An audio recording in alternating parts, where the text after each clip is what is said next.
What's up, everyone? I'm here with Jeff DeCarlo, Business Breakthrough. What's up, my man? Welcome. Thank you, man. Appreciate it. Yeah, of course. So tell me a little bit about what's going on in the business, man. We'd love to hear a little bit about what you do, how you do it, what's working well, and then what's an area of improvement. Yeah, man. So really just getting started full time. Quick background here. I have a property development. We redevelop properties, basically a flipping company. I don't like that term, but yeah, I've been doing that for the last 12 years. We take houses, got them fully rebuild them, higher end for our area. I'm located in Pittsburgh, Pennsylvania, and everything was going good. Then COVID hit. We had a couple $1 million in houses, couldn't sell them, couldn't work on them. And kind of came to a halt. Long story short of that is, while doing that, I managed all my own projects. We were just having a hard time finding painters, man, that were reliable, did a good job, didn't cost $1 million. So we just started doing it ourselves, and you know, started doing it. Actually, enjoy it. A lot of people always said they didn't like it, but we'd then go to sell our houses, and realtors would say, "Oh, would you mind sharing your painter? It looks great." And at that time, we said we did it ourselves. Yeah, and unfortunately, we were not doing work for anyone else. And then again, everything kind of came to a halt after that. And then we did start taking on some contracting work. And between that and painting, I'm like, man, painting is just so much easier of a business. You don't have to bring trailers full of tools. You don't need high-end skilled carpenters to do it. And then kind of focused, on that in that direction. I have one last project that's actually where I'm at here, just in a corner, but it's just really drained all my time, my resources. And so once this is finished, just going, full speed on the painting business. Have been doing Okay. some painting jobs, Gotcha. registered new name company, want to go from there. So really getting started technically, and that's just kind of why I reached out. Just overall, maybe what you do different, trying to put some systems, low cost marketing until I sell this, house there to be able to really invest full time. Sure, sure. Yeah. So, I mean, what is your plan? I mean, how do you what is your end goal? Do you want to scale it to 1 million, 2 million, 5 million, 10 million? What's your goal, man? All the What do above, you think? man. All the Okay. So above. you want to I grow want it. You to, want to be a conglomerate in the yeah, market. absolutely. Yeah. And I saw your other one with your buddy here too in Pittsburgh. Yep. I think he changed his Skylar. name now, right? Yeah, yeah, Yeah. yeah. Now That's a he's good buddy of mine. Dinos. Yeah. I Yeah. know And I painting. see it. Yeah. Yeah. He just changed it, right? Recently. Yes. But been seeing the signs and everything around here. And yeah, man. So want to go, full steam and do it full time and really grow it and scale it. I have subcontractors already that I work with. I'm used to managing projects from managing millions of dollar projects that we have. Sales kind of comes second nature. Sold Toyotas myself. Went to college 4 years, came out, told my parents I'm going to sell cars. They weren't pumped at first, but I was 21 years old, probably made $1,500 my first week. I'm like, I'm rich. And it's a good background. You learn a lot, but it's a hard grind. And that was in the early 2000s. Started doing internet sales, which the old sales guys were like, yeah, go play with your computer in that room. But really, so again, I enjoy sales. Project management is something that I've done for a long time, and just really looking to. Sorry, we're moving here. Go full time and yeah, scale it to 3 million, 4 million, five, whatever possible. There, Sure. sky's the limit. Yeah, I mean, in anything, like any business, you want consistency in the front end and the back end, man. The front end, of course, is, we got to get those leads, man. At the end of Yeah. the day, man, we got to figure out how people could choose you over some of the other companies, but at least give you a shot to even do that sale, right? So, let's talk about what your marketing strategy is. What do you got planned, or what do you got in the works? Well, and that's kind of even one of the reasons. Sorry, you're trying to get this straight. Reached out, for help. There is trying to get started. Really on a budget. I understand that it's going to cost money. Really have been diving deep into all your sessions, all your videos, all Yeah, the appreciate partners you that. guys work with, and yeah, man, it's awesome. And obviously some of the partners you work with and the results that they're getting with Facebook marketing. Like I said, sales. Project management is something I'm good at, but marketing is How not, and much money do understand. you plan to invest? Well, again, I have a house here that's about $1 million. Not all my own, but a lot of my own money and time is tied up. So I'm kind of bootstrapping it at this time. Just filed the LLC, trying to get the website, and I understand that, I always kind of laughed at the guys in my business that were like, oh, I got a perfect website and business cards. And I'm like, man, just do it. You know what I mean? But in this case of trying to approach some of these higher end realtors that I've worked with, I think it does need a little bit of credibility of having some of that stuff. But once I sell this house, I mean, just going all in and Yeah. investing what it takes So and what it right now, needs. like, what do you like? What do you have a dollar amount, like 1 to 5,000, I mean, lower than less than 5,000? Like, where are we at? pretty much probably less than 5,000 at Okay. the exact moment So, just to try to get going. well, the good news is, I mean, all you need is really one job in this Right. business to get started. That's the cool part. I mean, for me, I started with $600 and bought a sprayer, and that was a good investment, and then leveraged the deposit on the next job, and you're in business. Like, that's the cool part. So, I think it really has to do with number one, like, what's your plan to get the work done? Are you going to be doing it to get started, or are you going to try to get? Yeah. Well, I do have some guys that work for my other business that at the point now are kind of like, as needed that work for me on an hourly basis. I do have sprayers, I do have all the tools, I do have everything. So if need be, yes, I can and will do the work. I understand, from the way you guys teach and everything, that's not the way to scale and do a business. And So with a low cost, man, I would definitely suggest. Have you thought about door knocking?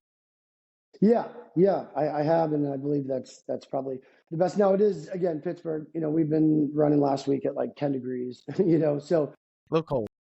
yeah, today it's maybe like 20, but and that's even another way too. I started just kind of getting back into mountain biking and stuff, going around my neighborhood. And right in the fall, there was another company, and I saw them get one job, and then another. I'm like, man, really missing out on this because Well, I yeah, wouldn't focus too much on the website. The website's not going to matter. No one's going to see it. I mean, it's good to have.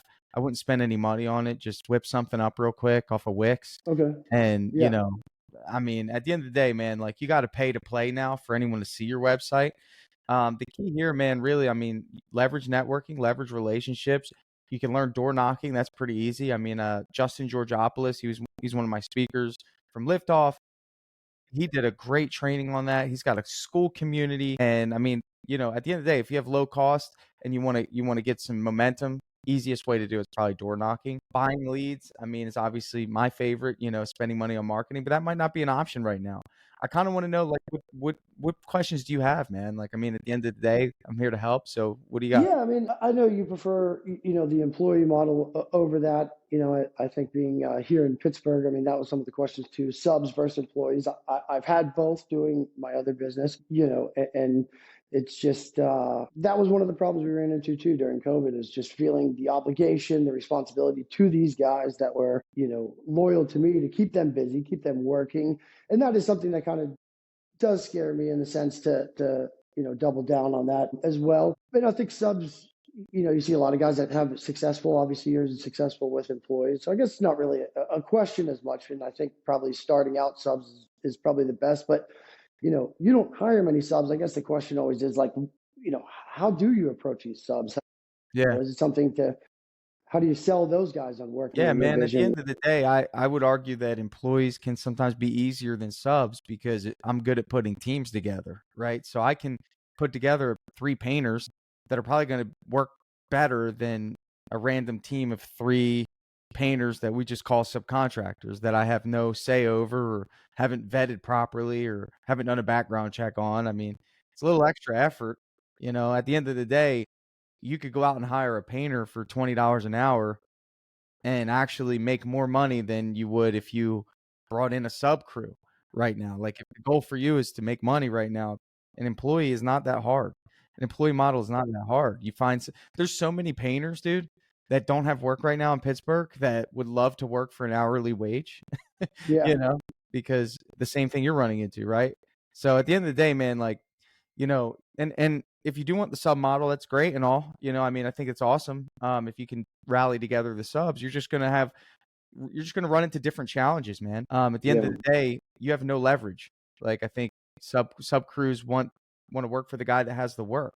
So you might find yourself negotiating and losing negotiations in terms of how much they want for the job versus what you sold it for. Or maybe a customer wants a job done at a certain time, and the sub's like, yeah, I can't do it. I'm obligated to someone else during that time. So that puts you as a salesperson, like you are, last thing you want to do is have Not to say your fulfill. customer no. So I think Right. when you look at the employee model, you have full control over the labor and the production.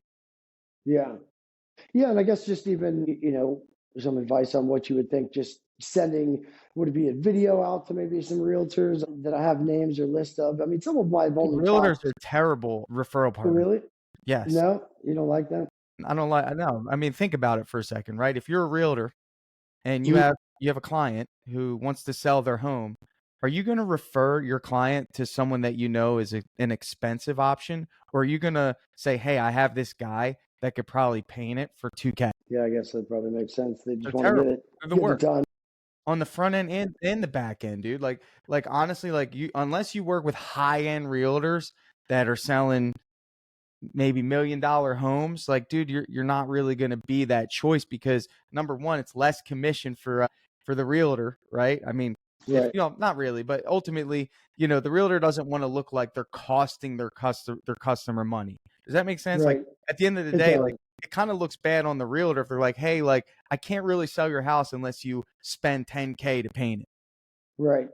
Yeah. So Terrible who referral would you partner. approach? I mean, just other builders, other Well, if you investors, get into project builders, now managers. you're into you're if you get into builders, now you're into new construction. New construction is the worst. It's terrible. Second worst. Yeah. It's incredibly cheap. You're at the mercy of the other trades. You have to wait for your pay, and ultimately you have a boss, which is the GC. So, I'd say forget those two. They're terrible options. It just won't work out and it won't be consistent. You need to go right to the consumer. You need to go right to the homeowner, man. Yeah. That's why we're heavy on Facebook. That's why we're heavy on direct mail. And ultimately, the quickest way at very little cost for you would be door knocking to get right to the homeowner. And at the end of the day, man, you could strike gold. All it takes is a $10,000 job for you to take whatever you make on that and throw it into some sort of marketing campaign. Yeah, and like I mentioned, I mean, when I was seeing the other company, they did one and then three right in a row, on there because a lot of people trust their neighbors, and once they, have it, and that is the target market, obviously, as you know, there's is higher end homes and you know those type of neighborhoods there. I did have another question. You always say about the color consultation. Have you ever taken like Sherwin-Williams up on their free color consultation they do, or is it not I worth think it? they Should do I? it anymore. I think they only do it No, virtual. they do here. Well, yeah, yeah, a virtual one, but no, not a virtual. Just try to find some designer that would go. Yeah, dude. Like it would be. I mean, Sherwin-Williams used to do it, and it was pretty good when they did, but they Yeah, don't you do used to it have now. to pay So for it. I used it yeah, back. but I would find, dude. There's so many designers out there that would love to make $100 to go help somebody pick colors. Yeah, and then possibly get other work even from there if they're doing, Yeah, possibly more. more design work, and the right person will jump at that opportunity.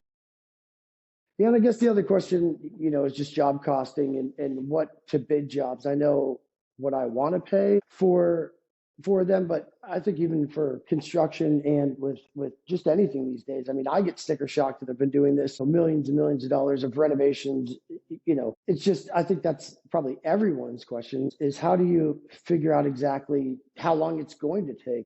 Yeah, Obviously, experience, but I mean that's a dumb sure. question, I guess. But Not you know really. what I I'm mean, getting at, it's not as cut and dry, dude. It is experience. It is looking at a right? house and saying, man, like, it starts off that way. It starts off with like, okay, it starts off with you, right? Like, how long would it take me to paint a room, right? That's is a great benchmark if you've done any painting.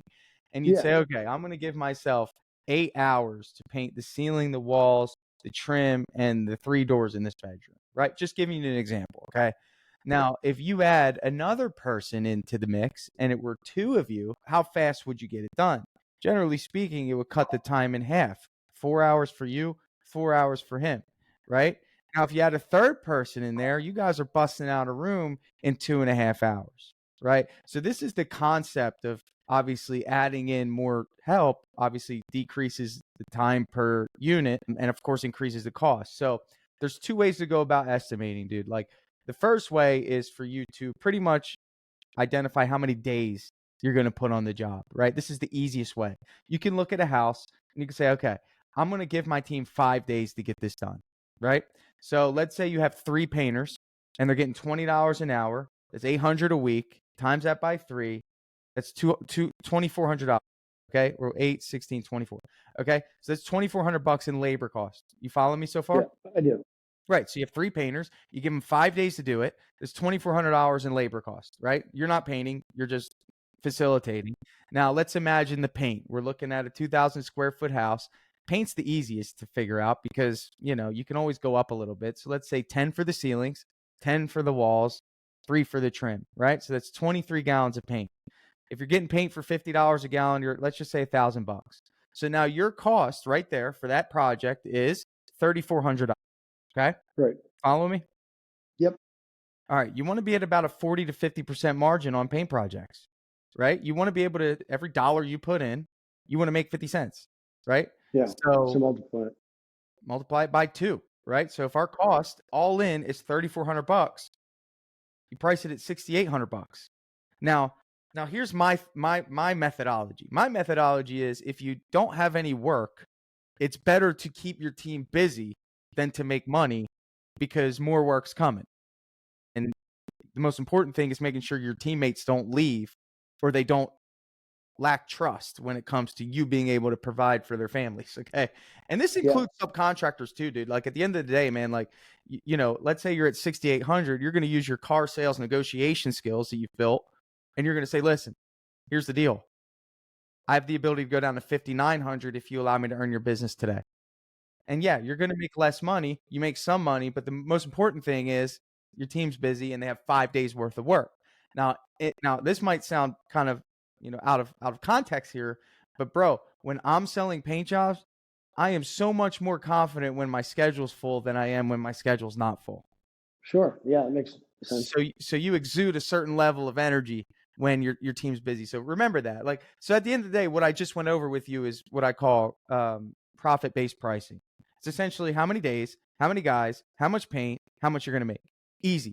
Now, that's not a sustainable model. That is like to get you started to where you're not overthinking pricing too much.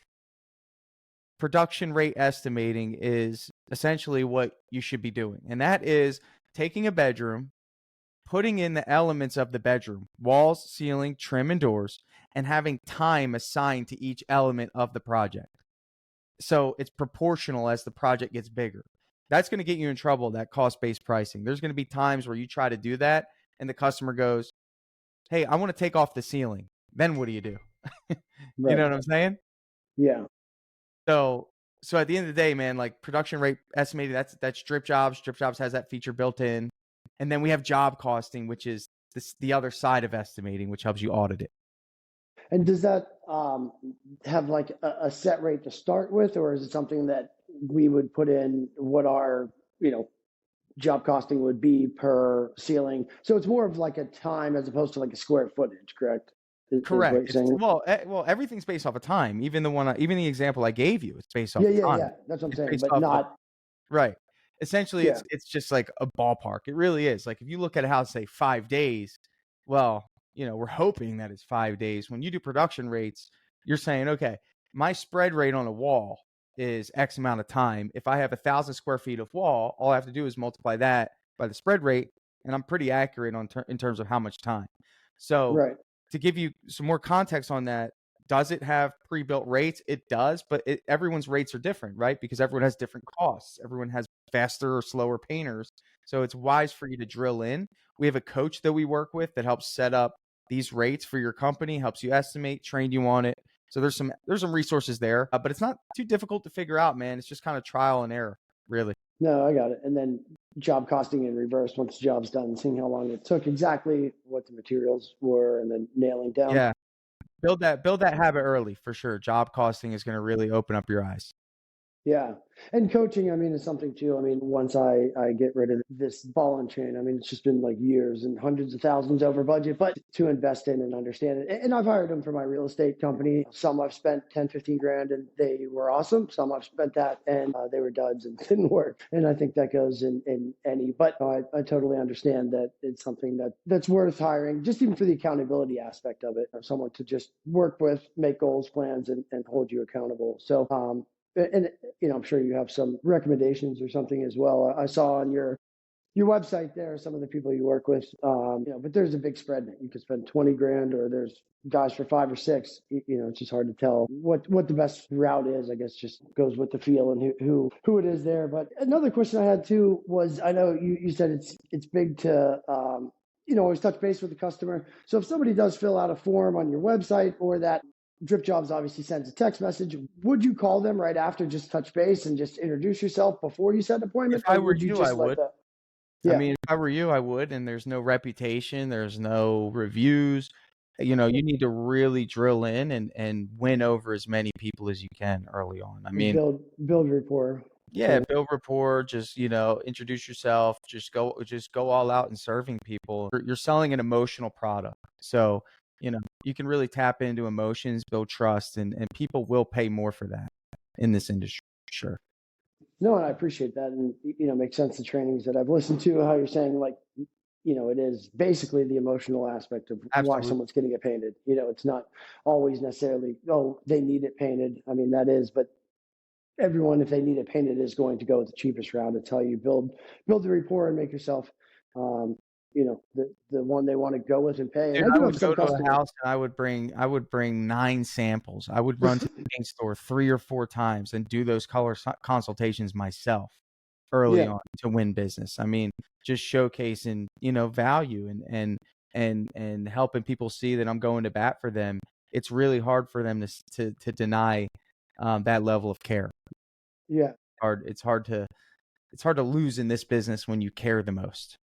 Yeah. And like I said, people are going to buy from who they like and trust there. And so I think it is important. And when you have the time at the beginning to spend it with Yep, them, and then try to just build the systems and get the systems in place there. absolutely. But yeah, man, that was really the questions I had. I think, as I've booked this and then been watching your videos, I think a Yeah, lot of them are appreciate that. answered there. So we have a do you know about our startup program for Drip Drops? Yeah, I did. So I just filed for my LLC last week. I'm waiting for them to approve it. I've been working on this for a few months, which is one of my biggest pet peeves of other people, is just taking longer to do it. But I'm trying to get this done. I've got Yeah. 2 kids at 4 years old and 9 that are whatever, a lot going on there. And so I did. I think it was about a month ago or something. Got it back saying I was approved for that. I don't know that I signed it and started that. Does that start once you sign? Because I kind of wanted to wait until I got fully Yeah, you ready and could, as started, long as which you I am now. filed it, it's fine, man. Just submit the application for it, and we'll give you the 4 months for free. Yeah. Yeah, man. I'm just trying to be a student and Yeah, for sure. watch and learn And everything I there's a can. And and inside of Drip Jobs, we actually have DJ Academy, which has a bunch of trainings in there. So a awesome. production rate estimating training, an automations training, a hiring course that I put in there. So ton of value Yeah. inside of there as well. Yeah. I'm excited to get started, and I think it's a great opportunity. I didn't realize it had this great opportunity in Yeah. painting until I started. I mean, Oh yeah. really, you think Usually that's about the it, like, case. yeah, like you're like, holy crap, man, these guys are making that much. I just watched one of another franchise that's here in Pittsburgh, and it was through the marketing channel, and just the numbers they were saying, and that person's based out of like Florida, not even here. And I'm like, man, I could do better than that. You know what I mean? I'm here. I have, and maybe even use that to my advantage in some of the For sure. videos with like Tridus and stuff of not trying to knock anyone else. They're being, hey, do you want to work with someone who's been born and raised and is in Pittsburgh and has worked here? And That's your story, man. I teach that, yeah, man. Your story is your leverage. no, I think it's key. And maybe And that's even how all I you came got. about painting, of having the problems, because I've been the customer. I've had the issues. I've ordered a 65-foot articulating boom, which, if you know, that's huge, right? And Yeah. like how big it is. And the painter didn't have the money to get it. I had to pay. I was here when it shows up. I call him. I'm like, man, this thing's huge. Where you at? And he's like, what do you mean it's huge? He's like, send it back. I'm like, dude, it came on an 8. Like, where are you? Get here. Like, No, why am dude. I doing your You stuff, felt dude? the Like, the craziness. yeah, like, and this is the painter that I'm paying thousands of dollars that isn't here, doesn't know what he's doing. And I think that's the benefit too, is that the barrier of competition is very, I don't want to say low, but there's not a lot of people doing the way you guys are training and the way it should be done, of looking respectable, customer first. Like you say, I mean, if it's not best for the customer, it shouldn't be sold and done. And I think that having that mindset and giving them a better experience, we've had that in the remodeling. You do a kitchen, even if the best laid plans, if they're, like you said, at your own house, building your house or having it done, something's going to go wrong. You know, your wife is going to get upset. Someone's going to be upset, and to to have it be a good experience instead of something like, oh man, these guys are still here. Or, I think that's the biggest Yeah, key man. to it. Customer service goes a long way in this industry, man. Yeah, and I think trying to make the videos and maybe putting a little bit of humor in them as well. Of whether it's like I said, being like, hey, I'm your local guy here. From here, I'll be the one showing up. I'll be the one, petting your dog, kissing your baby, seeing the place. So just trying to add something to Yeah, make it seem a little bit different. That and I think watching the videos on Tridus through there. I mean, obviously everyone raves about them. It may be a little past my budget today, but like I said, it's just one or two jobs, and I understand definitely. that You're you 1 have to to 2 put that. jobs away, man, from getting in the game. Yeah, yeah, and even have a few smaller ones coming up, but it is still again trying to feed the family along the way and get it done. Right. It's Well, come back I'm on, excited, man. man. We do it again in a month or 2 once you get some more momentum, and I'm happy to assist, man. Awesome, man. I appreciate your time, brother. Yeah, of course. Good luck, Jeff. Appreciate you, man. Thanks, man. All right, have a good week, man. You Thanks. too. See you. Hey, brother. Hey,